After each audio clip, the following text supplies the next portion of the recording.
Mga kapuso, huwag pong gagayahin ang susunod naming ibabalita. Isang lalaki kasi ang nagwala at umakyat sa flagpole sa Quezon City kaninang madaling araw. Ang lalaki, aminadong nakainom at gumamit ng illegal na droga. Balitang hatid ni Oscar Oida.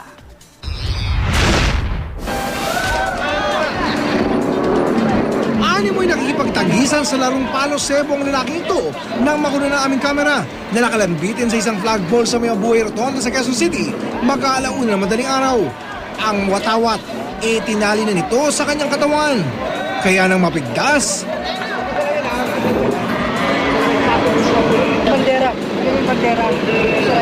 alas 12:30 ng ating gabi nang mamatang umano itong nagwawala at nagtatakbo sa lugar. Tapos bigla na lang umakyat sa flagpole.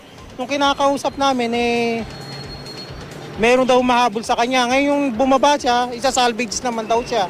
Sa pangambang umakyat uli ng poste, minabuti ng mga tanod na dalhin muna siya sa barangay.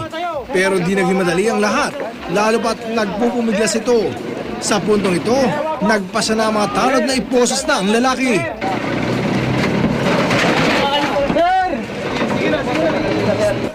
Sa barangay hall, di natigil ang pag-uwala ng lalaki. Git niya, nangangalit daw ang kanyang buhay.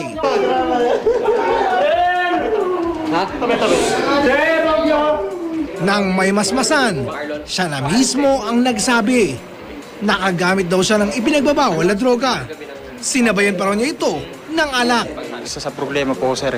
Ano problema? Sa problema ko po sa living ko po. Saan? Sa kalibing ko po. Kalipin mo? Bakit? Anong problema sa kalipin? Wala lang, sir. Ha? Kasi gusto ko may pagkita sa kanya, inaaway kasi ako. Para makatiyak, sa barangay hall muna pinagpalipas ng magdamag ang naturang lalaki. Oscar Oida, GMA News.